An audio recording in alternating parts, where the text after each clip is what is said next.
ঠিক এমন এভাবে তুই থেকে যা স্বভাবে আমি বুঝেছি ক্ষতি নেই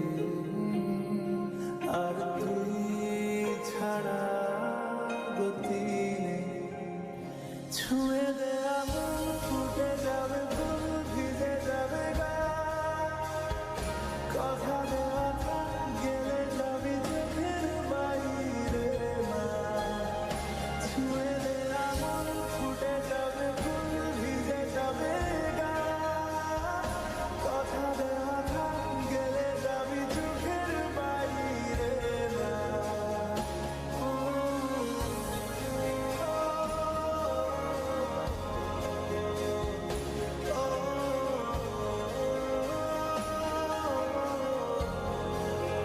বন্ধুরা গুড আফটারনুন। এখন বিকেল এখনও হয়নি, তো ইভিনিং মানে কি বলবো, সন্ধ্যাও হয়নি, তো মাঝামাঝি। আর হ্যাপি নিউ ইয়ার সবাইকে, সবাই খুব ভালো থেকো, সুস্থ থেকো। আজকে যাই হোক, আজকে থেকে 2024 তাহলে পড়ে গেল 24 সাল, মানে 2024 সালের যে বছর পড়েই গেল। তো আজ থেকে, আর আজকে হচ্ছে 1 জানুয়ারি, তো সারাদিন বাড়ি থেকে কোথাও বেরোয়নি। এখন এই একটু হাত মুখটা ধুলাম, মানে কাজ করছিলাম, আর ঠান্ডা তো প্রচুর। মানে 1 জানুয়ারি বলতেই একদম বোঝাই যাচ্ছে যে কুয়াশা ঠান্ডার জন্য যে মনে হচ্ছে যে পিকনিক পিকনিক। তো ঘরে ফ্যান ছেড়ে রেখেছি, ওই তো ফ্যান চলছে, ঠান্ডার মধ্যে ভাবছি তো ফ্যান চালিয়ে রেখেছি কেন। তো ঘর মুছলাম মাত্রই, সব কাজকর্ম শেষ হলো, আস্তে আস্তে টিভি করে কাজকর্ম করছিলাম। আর তোমাদের দাদাভাই তো আজকে বাড়িতেই, কোথাও যায়নি, সারাদিনও বাড়িতেই ছিল। তো বিছানার মেয়েও কালকে রাতে বমি করেছিল, কাশি হয়েছে খুব, কাঁচতে কাঁচতে কন্টিনিউ কয়েকদিন থেকে বমি হচ্ছে ওর। তো বিছানা সব কিছু রোদ্রে দিয়েছিলাম, তোষক এগুলো সব কিছু। তোমাদের দাদাভাইকে বললাম এখন একটু তোষক এগুলো একটু এনে দিতে, কারণ খুব খুব ওয়েট আর কি তোষক এগুলোর। ঘরটা মুছে ইসপিস লাগছে। তো তোমাদের দাদাভাই তোষক ওগুলো আনতে গেল, বিছানাটা ঠিক করব, তারপর হচ্ছে মেয়ের খাবারটা জাল করব, আমরা বেরিয়ে পড়বো। আর আজকে হচ্ছে 1 জানুয়ারি, সবাই অনেক দিকে ঘুরতে গেছে অনেকেই। তারপর আমরা সেরকম বাইরে এবার বেরোইনি, কারণ একটু প্রবলেমও আছে পয়সা কড়ির দিক থেকে। তো আর তার মধ্যে আজকে থেকে ঠিক 10 দিন পরে আমরা যাচ্ছি কলকাতাতে, এখানেও অনেক টাকা পয়সা প্রয়োজন আছে। তো তার জন্য আর গেলাম না, যে এর মধ্যে অনেক খরচা হয়ে গেছে। 2 দিন আগে ভাস্তির জন্মদিন গেল, ওখানেও কিছু টাকা খরচা হয়ে গেছে। তো সেই জন্যই তোমাদের দাদাভাই বলছে 1 জানুয়ারিতে এবার কোথাও যাবে না। আর হচ্ছে গিয়ে মানে বাড়ির সাথে আজকে মেলাও আছে আবার, জয়ন্তী হাটে কুঞ্জ মেলা। তো দেখি এখনও কি করব বলতে পারি না। আর আজকে ছিল সোমবার, তো দিনটাও খুব ভালো পড়েছিল।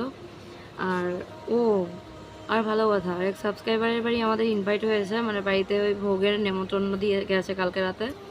দাদা দিদি এসেছিলো, বারবার রিকোয়েস্ট করেছে, তো ওই ভোগের নিমন্ত্রণ আছে বাজারে, মানে বাড়ি থেকে বেশি দূরে না, এই বাজারেই আর কি, সাবস্ক্রাইবার দিদি। তো অবশ্যই যাবো, ওখানে নিমন্ত্রণ রক্ষা করতে হবে, যেরকমভাবে বলে গেল, না গেলে নয়। তো এখন ভাবছি ওই তোমাদের দাদাভাই বলছে ঘুরতে নিয়ে যাবে তোরসা ব্রিজে। পেছনের লাইটটার জন্য কেমন একটু আসছে না, আমি জানলার সাইডে দেখো দাঁড়িয়ে কথা বলছি এখানে। তো বাইরে কিন্তু প্রচণ্ড কুয়াশা, আর ঝটপট করে এখন রেডি হয়ে নি, ভাবছি অন্ধকার তো হয়ে যাচ্ছে, মনে করো 4:30টার মধ্যে বেরিয়ে যাব। দিনে দিনে যতটা পারবো তোমাদের সাথে ব্লগ শেয়ার করব। আর হচ্ছে গিয়ে কত দূর কি। তো আমাকে বাড়িতে এক দাদা এসে ডাকছিল একটা দরকারে, তোমাদের দাদা ভাই ওই লেপতোষক সব কিছু আনছে। তো বাইরে কিন্তু প্রচণ্ড কুয়াশা, আর আমি একটু এদিকে চলে আসলাম, ঘরে ফ্যানের শয়ে আওয়াজ শোনা যাচ্ছিলো। তো সারাদিন কোথাও যাইনি, তার জন্য একটু মনটা খারাপ। কিন্তু এখন ঝটপট করে একটু রেডি হয়ে বেরিয়ে পড়বো, তোরসা বাড়ি যাবো মাটির বাড়ির চা খেতে। তো বাড়িটা কিন্তু প্রচণ্ড কুয়াশা, দেখো কুয়াশায় মানে কালো কালো হয়ে আছে, দেখা যাচ্ছে। এই তো রৌদ্রু ছিল এতক্ষণ হালকা, তো ওই মেয়ে বমি ইস্যু এগুলো করেছে বলে ওই রোদে দিয়েছিলাম তোষকে একটু। তো তারপর তোমাদের দাদাভাই ওই তো দেখো আসছে। আর আমার ঘর কিন্তু দেখতে পেলে ঘরের অবস্থা, ঘরের ভিটির মাটি প্রায় ফেলা হয়ে গেছে, ওই যে তোমাদের দাদাভাই আসছে ওখানে। তো যাই হোক, ছটপট করে রেডি হয়ে নিই, মুখ গামছা দিয়ে মুখ মুছতে মুছতে চলে আসলাম। আর ওই যে পুচকি আর ওই যে তোমাদের দাদাভাই। তো যাই হোক, ছটপট করে রেডি হয়ে বেরিয়ে পড়ি, তারপর দেখি কত দূর কী শেয়ার করতে পারি। আসতে পড়লাম। তো আমরা বাড়ি থেকে বেরিয়ে গেলাম, দেখো জমির মাঝখান দিয়ে যাইতাছি। কি ক্ষেত বাড়ি? ও তাল গাছ, এরকম অনেকদিন পরে দেখলাম। তো সন্ধ্যা হয়ে গেল, দেখো আর নিউ ইয়ারে ঘুরতে যাবো না বিকালে করে বেরোলাম, দেখি এখন কত দূর যাওয়া যায়। আর চারিদিকে কুয়াশার অবস্থা দেখো, সকাল থেকে কিন্তু প্রচণ্ড ঠান্ডা, কুয়াশায় অন্ধকার। আস্তে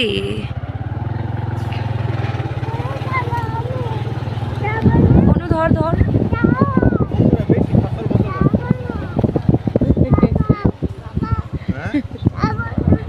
দাঁড়া রাস্তায় উঠে নেই, এই যে পাকা রাস্তা, কি অবস্থা রাস্তার।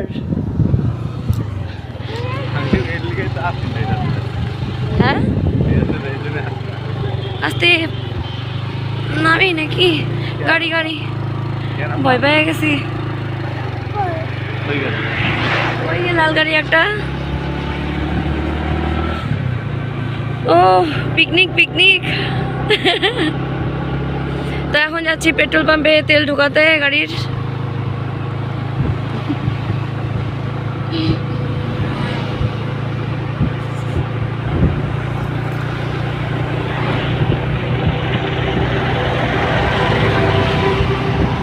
তো পেট্রোল পাম্পে ঢুকে দেখো তেল ভরে নিচ্ছি গাড়িতে, তারপর বেরিয়ে যাব।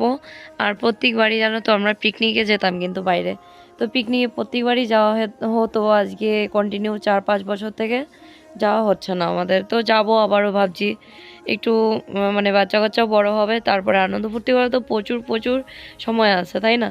তো ঠান্ডার মধ্যে মনে করো সবাই ঠান্ডা লেগে গেছে, এরকম করে বেরিয়ে পড়লাম। আর মন ঘরে মানছিল না, সে যতই বলি না কেন যাব না। তারপর তোমাদের দাদাভাই বারবার বলছিল, পরে বললাম যে চলে তাহলে ঘুরেই আসি। আর আরেকটু বেলা থাকতে যদি যেতাম, সত্যি জাস্ট ওয়াও, ব্রিজের ধারের ওখান থেকে সূর্য ডোবাটা দেখতে এত সুন্দর লাগে। আর সত্যি ব্রিজের পাড়ে আমার সবসময় ওখানে গেলেই মনে হয় যে সত্যি যখন খুব মন খারাপ হয় তখন যদি ওখানে গিয়ে সময় কাটাতে পারতাম, সত্যি খুব ভালো লাগতো। আর সত্যি ওটা ভালো লাগার মতোই জায়গা, সে তোমরা গেলেও দেখতে পাবে, চলো তোমাদের নিয়ে যাচ্ছি, সবটা দেখে তোমরাই বলতে পারবে যে দিনের বেলাতে ভালো করে দেখানো যেত, কিন্তু যেহেতু প্রচণ্ড কুয়াশা পড়ে গেছে আর চারিদিক পুরো অন্ধকার হয়ে গেছে কুয়াশায়, তাই দেখাতে পারছি না আর কি। না হলে সূর্যি মামা যখন ডুববে লাল লাল ওই রেড রেড কালারের ভাবটা, আওয়াজটা সারা আকাশে যখন ছড়িয়ে যায়, সত্যি খুব ভালো লাগে ওই ব্রিজের পাড়ে থেকে দেখতে, তোষার পাড় থেকে। তো এই রোডটা দিয়ে যতবারই যাই কেন যাই না, মানে ফিলিংসটা অন্যরকম চলে আসে। এই রোডটা আমাদের হচ্ছে কোচবিহারের রোড, তো এই রোড দিয়ে তোমরা বেশিরভাগ রাত্রিবেলায় চলাচল করতে দেখেছো আমাকে। আর এই সাইডে দেখতে পাচ্ছ দু সাইডেই একদম মানে চাষের জমির ক্ষেত, তো সব জায়গায় এখন আলুর চাষ হয়েছে, আলু অনেক জায়গায় তোলা হচ্ছে, আমাদের এখানে এখনও স্টার্ট হয়নি। তো ওই সাইডে আবার রেলের লাইন আছে, রেল রাস্তা, তো ওই ব্রিজের পাড়ে থেকে ওভারব্রিজ আছে। হ্যাঁ গো কম আছে, দাঁড়াও দাঁড়াও আসি।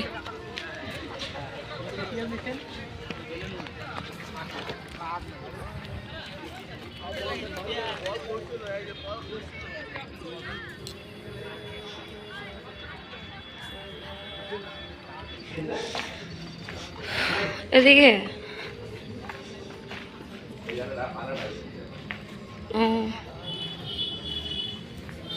তোমরা যে বিয়ার আগে আমি আসার আগে যে আইছিলা কোন দিকে, তোষার পাড়ে কই আইছিলা, কই আইছিলা শুনি?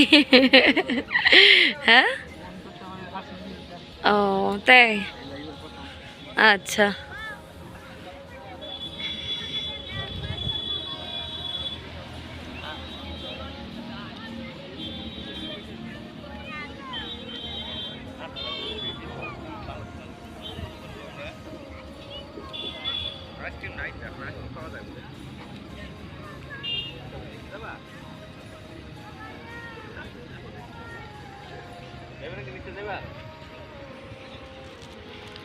অন্ধকারই হয়ে গেছে, নিচে যায় কি করি এখন,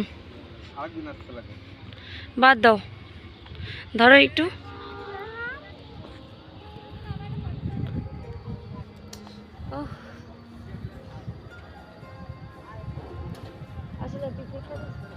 লোকজন আছে তো, আচ্ছা এইগুলোর মধ্যে বড়ই হয় না, ছোট ছোট দেখা যায় ক্লিয়ার নাকি অন্ধকার।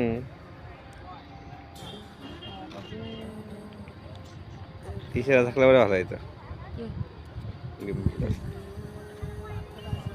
মনো, পড়বে কিন্তু না না আজকে নাই, শোন শোন, আজকে কালকে কালকে। এগুলা কি জিনিস এই যে?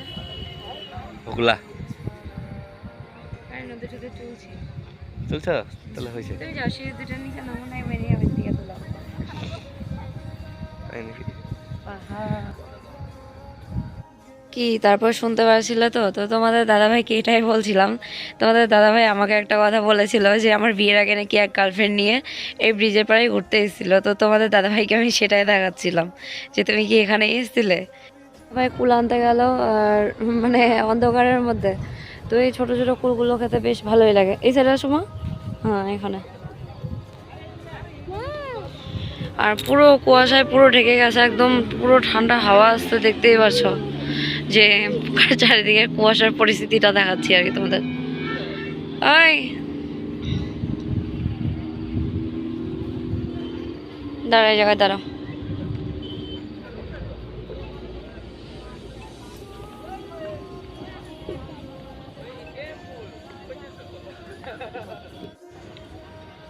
বাহ সুন্দর ওঠা তো।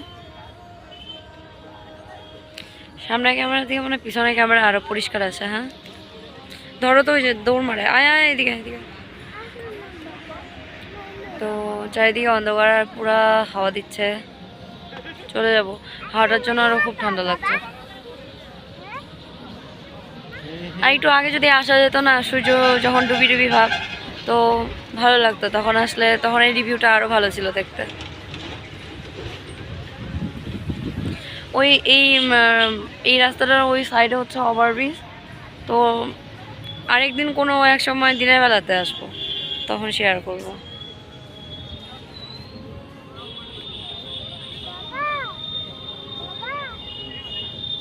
ভালো লাগছে, মাঝে মাঝে ইচ্ছা হয় যে যখন ভালো লাগে না আর কি, এখানে এসে যদি কোন সময় কাটানো যায়। সত্যি যার ভালো লাগবে না অবশ্যই এখানে এসে ভালো লাগবে তার।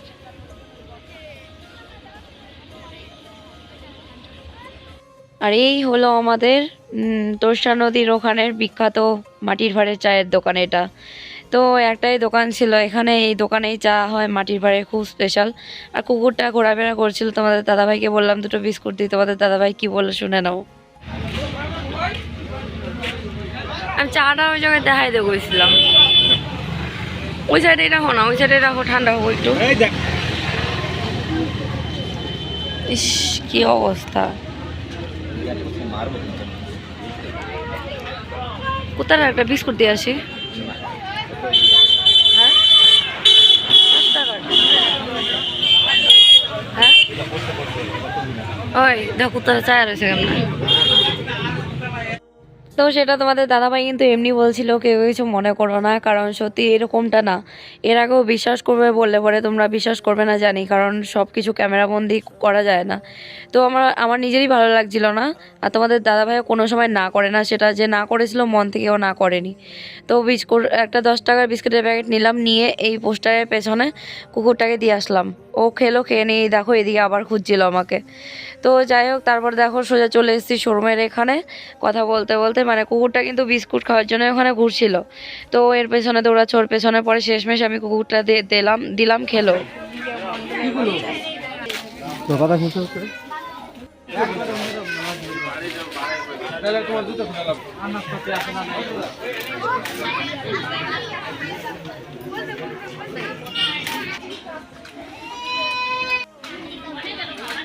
কারণ আমি পশু পাখিকেও মানুষকেও যেরকম ভালোবাসি, তার থেকে পশু পাখিকে আরও বেশি ভালোবাসি।